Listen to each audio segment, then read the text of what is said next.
National LGBT Health Awareness Week, and we'll learn what's being done locally and with the goal to support this cause. Welcome back, welcome back, welcome back. The National LGBT Health Awareness Week kicks off today, and our next guests, they join us from for a look at their programs to support this. We welcome Jennifer Rajewski, and also their partners in care. Rhonda Soberman is here too, visiting Nurse Services of New York. We welcome you guys to the show. Thank you for having us. So we're here. This is it. This is it. Well, it's a special week today, and aside from the fact that it's your birthday, happy birthday. Oh, thank you. We wanted to talk a little bit about National LGBT Health Awareness Month. I forgot it was my birthday, but go ahead. And we have one of these little LGBT pride pins. Well, thank you so much. Thank you. Thank you very much.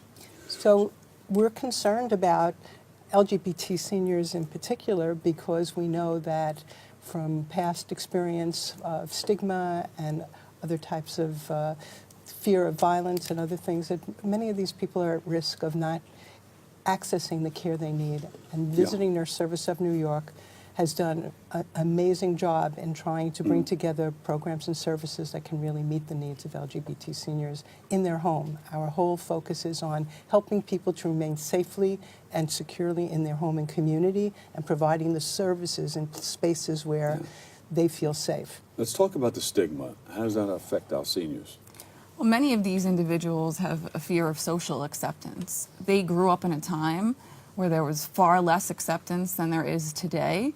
This is much of their adolescence and early adult life where they were faced with prejudice, discrimination, and so it makes them weary of accepting help. You can imagine even having someone you don't know coming into your home to deliver a care, they're less likely to accept that kind of care. And then from a healthcare institutional standpoint, up until 1973, homosexuality was considered a mental disorder.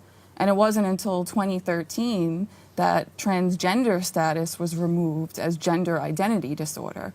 So when you think about all of these past transgressions, it causes this particular population to be less likely to seek out health care because of all of the stigma that's been associated with it for so long. And why the main focus on seniors? Well, we feel seniors are most at risk at this point.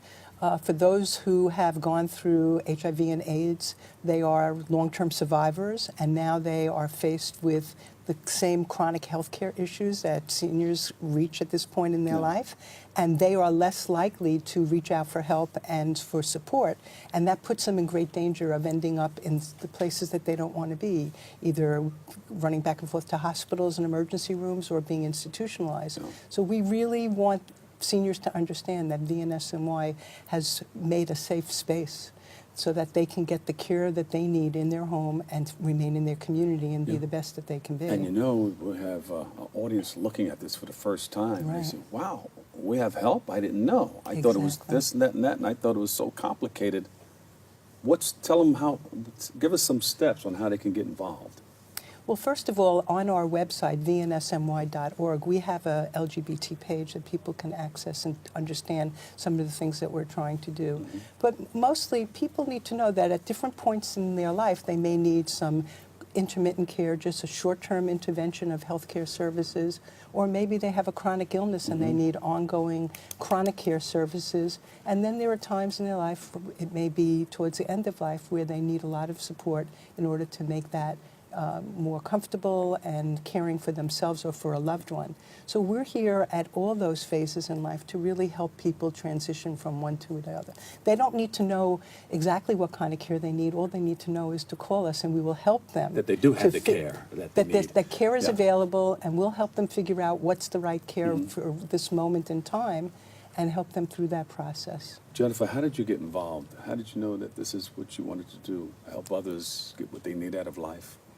Well, at Partners in Care, we've been part of the Visiting Nurse Service of New York for the last 125 years, and we're committed to creating an environment that's welcoming and bias-free. And we know that people want to stay in the community, and it's so important that the services that are offered are services that they are going to be able to accept and feel comfortable and be able to grow in their home and be safe and stay there. And so at Partners, we understood that we employ over 10,000 home health aides. So these are individuals that are out in the community every day working with these patients. And we want to make sure that all of these patients get the empathy, the courtesy, and respect that they deserve and get the best care possible. I love the work that you guys are doing, and Thank you. I'm glad that you're here creating the awareness, letting people know that there is a place that people can call on and get help. Exactly. Our founder, Lillian Wald, 125 years ago, founded the Visiting Nurse Service of New York with that goal of helping people to remain safely and successfully in their community. And we are pleased to be able to follow that tradition with all the programs and services we provide through our organization.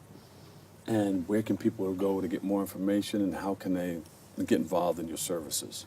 Well, as I said, we have a website, vnsmy.org, or they can call us at 212-609-7500, and there's always somebody available to be able to take their call and explain the services we have and help them to understand where they would best fit in.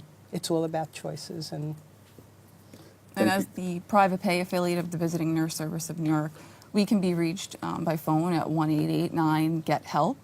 1-889-GET-HELP. Yes, and we've trained all of our home health aides through the SAGE organization, which is an LGBT advocacy group for seniors.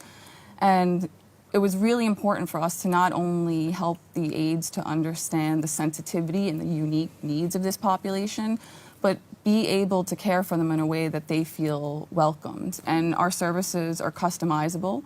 All of our aides are supervised by a registered nurse who sits down and creates a customized plan of care for the patient and their family. Excellent. And service can be short-term, it can be intermittent, it can be round the clock. So there's great flexibility with our service offerings. And we're always happy to help, and we're just a phone call away. Well, thank you for your services, and I'm glad you're there. And thank you for the pin. you're very welcome. Thank you very much. Give them a big hand, everybody. Rhonda Soberman, LCSW, VNSNY. She's a program developer with the program development. And I'm not going to say your name wrong. I'm going to say it right. Jennifer Rajewski. Yes, Yeah, perfect. very good. Of course, if you look at it, it says something else. But thank you guys for coming. So thank you Thank very you much. for having Thank us you and for giving your us service. an Having us. opportunity to let people know Yes, about what we do. You're always welcome. Come back again. We Thank will. you. Okay. Thank you. So much.